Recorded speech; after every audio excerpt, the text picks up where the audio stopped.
Hello, Kid Presentable. I'm glad to have you all here today. So, you guys just dropped an album last year, July, right? It's almost been a year. You guys have done a lot of stuff. How are you guys feeling? You feel good about that? All your shows and everything? Yeah, pretty good. Yeah, I feel like we have more momentum now than we ever have. Oh, yeah, definitely. We're in the group.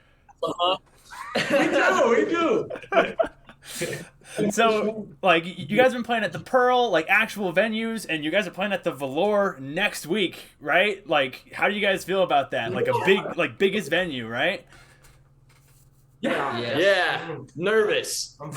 No, it'll be sick. We got a whole and everything for it. Yeah, cowboy theme. Oh, I'm so excited. Are you guys all dressing up? Cowboy theme, everything? Oh, yeah. Who do you think? Of course. Who do you think we? You guys always dress up. It's always really cool to see. I love it. I love how they all have a theme. I think one of my favorite shows I went to of yours was the backyard one with just the grill and the hot dogs and just the whole backyard barbecue theme. Yeah. I think that was my favorite. That was really fun. That was a good time. Trailer Park. Yeah. We're hoping to do some more house shows there this summer. Oh, really? So, Nice. Yeah. That's the hope. That would be sweet. That would be sweet. Okay. So let's start at the beginning. Real questions now. All right. How'd you guys meet? That's the big thing, right? School. Yeah. These guys do marching band. Oh yeah. Gross. Miles met in first grade. Yeah. Harrison and I met in the first grade. We would draw. Because we were the two best drawers in all of elementary school. We went to the same elementary. Yeah. That's where our creative journey together began. And then it just kind of built from there, accumulating more as the years went by. Again? Say that again? So, and then it just kind of expanded from there, picking up more group members as years went by, being the best drawers in school, got the reputation. We were all just kind of friends. We went, pretty much all of us went to junior high together or met in high school through band and then just started jamming together. Didn't we start as a jazz band? We started playing jazz charts. Yeah. Oh, nice. And or Jace Jolly. But Jace Jolly did not. But I didn't even Jace play didn't with show Jace up. Jolly. No. I don't know where he is. Yeah. So when do you guys think that you would the day that you guys became Kid Presentable? You guys were playing jazz charts and stuff. When did you guys become the band Kid Presentable in all of that? So our junior year, We played at prom. Springville High School's prom. Nice. Yeah. That's awesome. 2022. I think it's 22. Yeah. 22. And That was we in got March. so we auditioned. We played "Somewhere Beyond the Sea" Yeah. by Bobby Darin, Nice. and then we were like, no one wants to hear We're this. screw that. And they said play one song, and we were like, what is happening? And we played two. So we learned how to play "Toxic" and the Johnny Johnny Be Good. Yeah. Nice. And I think we played Beyond. No, we didn't. Back to the Did we Future not? reference. We did. No, we didn't. And that was when Sam Whiting, not pictured here, joined the band, was because he knew all the words to "Toxic" and none of us did. And I did it. I was And so supposed to that's- learn, but that's fine. That's how fine. Sam joined the band. Is That's because my we needed him to sing kryptonite. it. It's Yo, that's awesome. And Toxic seems to Yeah. just be like a running thing. Every time I've been to a show, we got a crazy rendition of Toxic going. It's always It's a fun awesome. one, yeah, it's definitely grown over the years. I feel like every one of our songs we're trying to add something Yeah. to them every evolved, single yeah. show, and They so definitely it's evolved. they're all constantly growing and changing. That's awesome.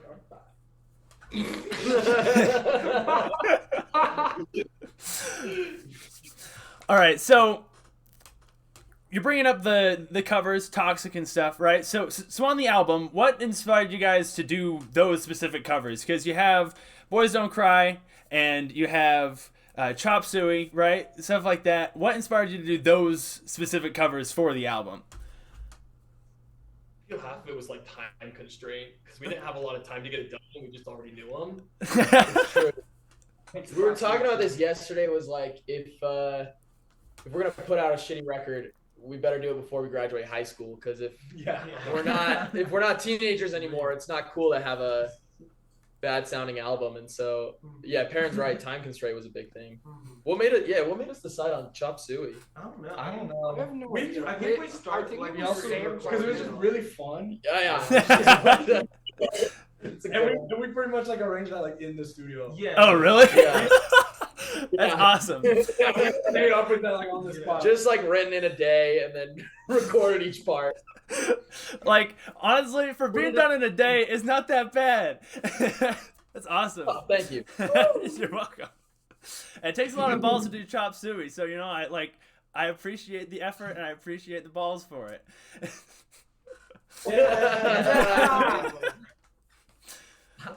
So I had my phone reading the. Yeah. Harrison didn't even know that. Harrison had heard the song maybe like 2 times. And he was recording the And vocals. Okay. Lyrics to the song. So Robin Brush put on a little makeup. how many takes was that for the Chop Suey? How long did that take? How many takes? Yeah, most of that album we didn't record many things live. We kind of did each one like Oh, nice. Yeah. Like, record the drums, record the bass, and so it's like depending on each instrument, I don't know. It took the saxophones like 15 times for each song, and Zach got all his bass lines done on the first take. So it really depends. Yeah. Yeah, Zach, way to go, bro. Fucking dog.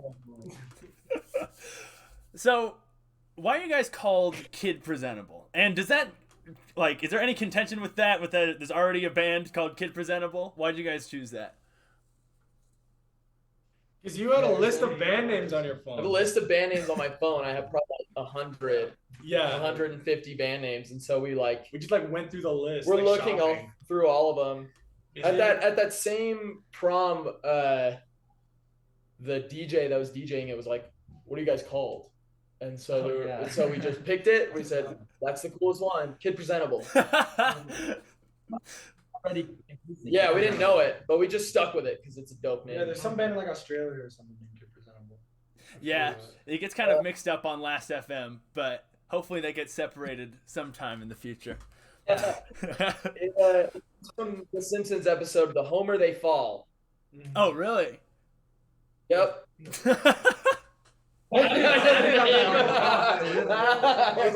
Explain it. Okay, so in this episode, Homer Simpson becomes a boxer.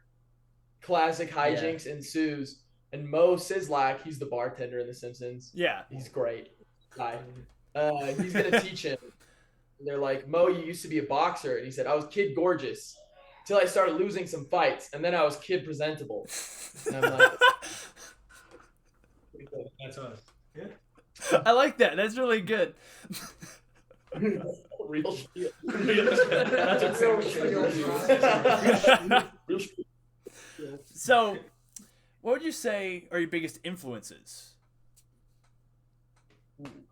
Why do you pat me on the shoulder every question? Yeah, like Imagine Dragons. Imagine Dragons. Black Eyed Logic. Peas are awesome. Logic, NF. Eminem, NF, yeah. You know, What's that guy we listened to? Manson, Macy something. I don't know. Lil Macy. you know, I can really hear the influence. You know, I can really hear the logic coming through. You know. Yeah. We listen to a lot of like 2-tone ska bands. Like the Specials. Specials, English beat. English Beat, Madness, Selector. We also recently have been doing a little more garage rock type music. Oh, Trying nice. to break into some garage music. So we're taking some influence from 60s bands, Oh, Sonic. sweet. Rolling Stones. Yeah. The Zombies are great. I feel like there's also always kind of been a King Gizzard. Very heavy. Oh, yeah, definitely. I can hear that. All year on King Gizzard. Yeah. Especially in the guitar tones, I feel like. Yeah. Like I feel like that's where it shines. Most- there's a lot of times we'll play a song and then we go, I feel like that part needs to sound a little more King Gizzard. How do we do that? Yeah. Every song, how do we make this just a little bit more like King Gizzard? That's never a bad bar to shoot for, you know? Like, you're right. They've got great stuff and a great vibe, and I can see, and like, I have a question about that King Gizzard specifically.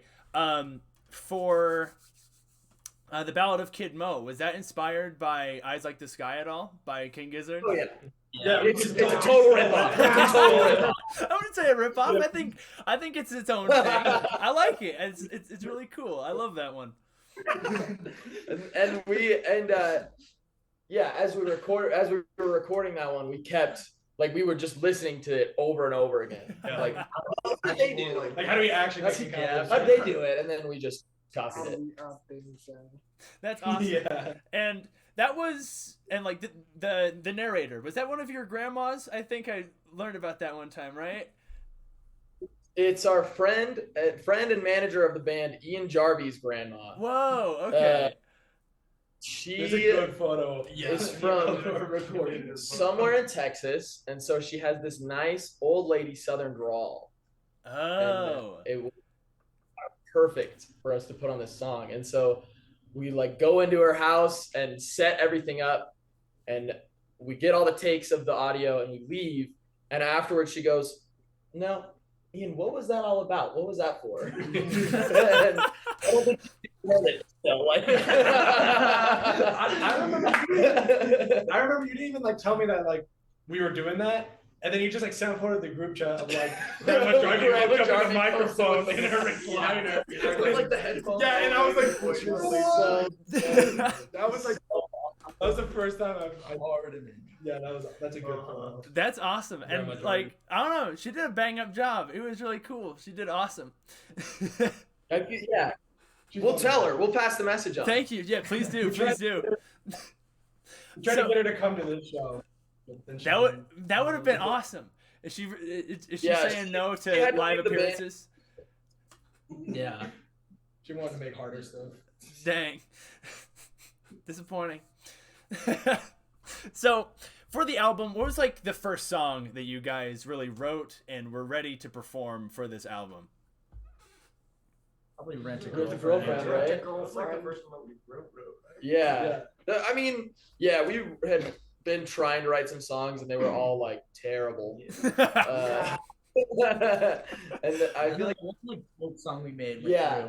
through? because like Tommy didn't show up to practice or something, and so we That's were really- like, it would be funny if we made a song we about were like, it. let's just make a diss track.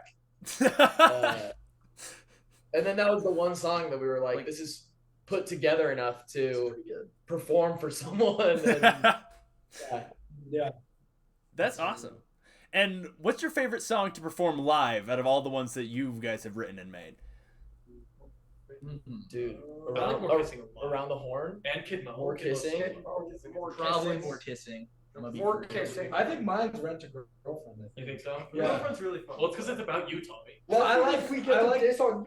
I like swapping out the I break. love. And I, I have loved the Tom Sawyer version that we did. Yeah, That was amazing. funny. Very fun. Mm-hmm. Yeah, I think Rent a Girlfriend is the one we get the most creative with. Yeah. Yeah, it always That's seems to be all. different every. It always seems to be different every single time. It's cool.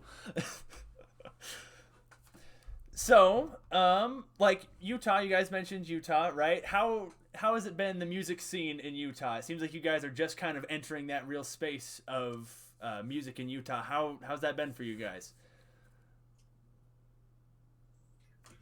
I'm personally beginning to see it's like some of the bands we keep playing with and like some of our other friends' bands and stuff.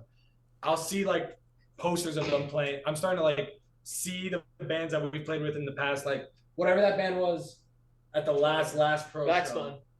Backspun. Yeah. I've been seeing Backspun playing with like some of my other friends' bands and stuff like that, and I'm like, oh, it's like these bands are like connected and they're like all doing their own shows and like stuff like that. Yeah. And it's fun to be a part of that. Yeah, it's really fun to see. Yeah, I think it's really cool. Just lots Like of it's cool, like just like lots of Yeah. cool community up there in Provo and just kind of around here. yeah. A lot of it, I feel like we just kind of like stumble into. Yeah. It's like the past two Pearl shows, it's like we didn't set them up at all. It's like someone else set them up and then was like, "Do you want to play this?" And we were like, Sure. and it's like two big. We don't know anyone in them, Yeah. and so we like have to make friends in the green room. Yeah. It's awesome. Yeah, Yeah. that sounds super cool. A lot of opportunities to meet new people, meet new bands. Do you guys plan to kind of collaborate with anybody that you've met, or do you have hopes for that at some point? That I was don't know. Oh, He does. He's DM'd me a couple times. Yeah, we might have to let LZ do a rap verse on one of our. Oh, Logan Dodd has to do a rap verse. Logan Dodd. This is our friend Logan Dodd. Oh, He's gonna do a rap verse on some music. that would be amazing. Ain't that I'd right? love to hear it. Yeah, I've been working on a couple of songs I think might be a hit. Yeah. Okay. Okay. That'd be Got some in the sweet. barrel. He got that verse. That's true. So where do you guys see yourselves in a year? Where do you want to be? Do you want to put out another album? Are you working on another album? Are you just kind of just working on stuff right now? What's the plan? What's the goals? Yeah, hopefully have some Yeah, more music job recorded. it. We've been Yeah. like half working on it. We've been kind of just messing around with new songs, things like that. And Yeah, having some more yeah. repertoire, moving some more stuff. Yeah, I want to have more originals. We've been trying. We've been writing some new ones. Yeah, we've been working on some new songs. Yeah. Or the first album we did, it was all like 1 week for our spring break. We just did the whole thing. And this one we've been like, recording bits and pieces here and there, and so it'll be a little more. I feel a little more piecemeal and a little slower moving, but Yeah. I think it'll be more I don't know, put together. yeah, we're working on writing and recording some more songs too. Sweet. Put out Summer start. No, I'm excited Yeah. for the summer. We're all back in the in, summer. I feel like we're all and gonna. we're all living close again. Yeah. Nice. Yeah, it's difficult. We're living like 2.5 hours from each other almost. Oh Yeah. dang, yeah, Yeah. that gets really complicated really fast. It's made it difficult to practice. Uh-huh. We try to get once a weekend, but it doesn't usually happen with all the members. Yeah. To be completely honest. Like Sam today. yeah. We usually have like 70% of the band once a week. You know, like So- 70% isn't bad when you guys live like 2.5 hours apart. True. See what you can get. Yeah. So, do you guys plan to stay in Utah? Do you guys have aspirations to move out somewhere else, more like artistically driven, or do you guys just want to stay here and kind of blossom in Happy Valley? I mean, I think we'd all love to tour. We should all relocate to Yeah. Nepal. Yeah. Seclude ourselves in the Himalayas. I think it would be sweet if we went to like just some like super small town in like Wyoming or something. Well, my dream is to like even if it's on the border of Idaho, play a show in Idaho, and then we can play Private Idaho by B-52. Okay. That's yeah. real. That's our goal. Idaho should- Not a bad goal, you know. Really, just like surrounding yourself for that song and that performance, right? You gotta get in the headspace. Gonna be in Idaho. Yeah. So, you know, more kissing, right? And being one of like the biggest advocates for more kissing in Utah sports, I'd love to know what the proposed benefits of this social change are, and how you guys plan to normalize that in the future. We're just gonna keep spreading that message. Yeah. Yeah. As much as we can, we should humble our sports players in Utah by having everybody get mono. So everybody gets that shit at some point in their life. And then once everybody's had it, we'll be a little more mellow. We'll be immune. I've had it. I can give it to you guys right now. And then Starting with Kid Presentable, we're all gonna get We're all mono gonna get mono. with our kissing. Just be Yeah. the representatives I think- for mono across Utah. I think from a group of like 7 super unathletic dudes, the most we can do to promote kissing in sports is just to spread the word. Yeah, for sure. Okay, never mind. Logan's an athlete. Oh, okay. We've got one athlete in the group. Okay. Super punk right now. Pull the guns. All right, everybody. So the Zoom call actually has a time limit, and we are about a minute out, and we're gonna end really soon. So this was a lot shorter than I wanted it to be, but Zoom kind of doesn't really want us to keep going. Okay, so the Zoom call, it ended. Whoops.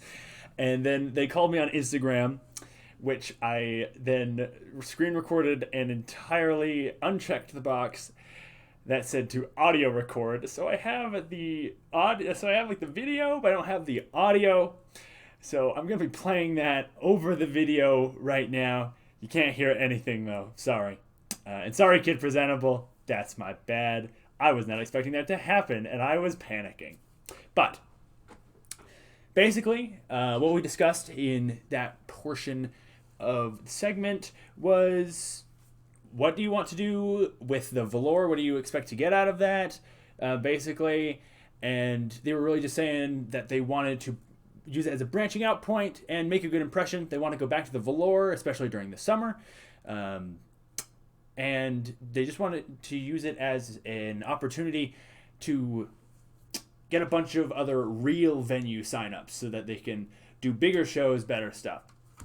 Then I asked if they have any merch, or they plan to get any merch, which they said, yes, they do. I've been wanting more merch, honestly. Every time they have merch, I get it. I've got their buttons. I got the CD, an album show, when they were first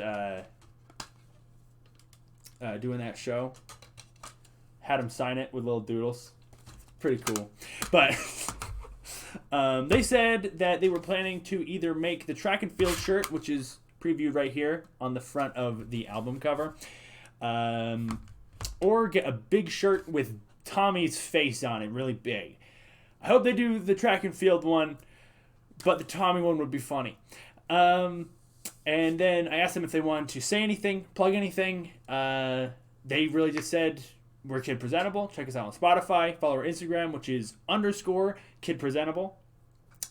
And so, yeah, go make sure to follow them. Go make sure to, like, the Instagrams where they post all of their shows and everything. Go make sure to listen to more Kissing on Spotify, on Apple Music. This has been Davey with the Groove Grounds, and I'm just glad that I could do this interview.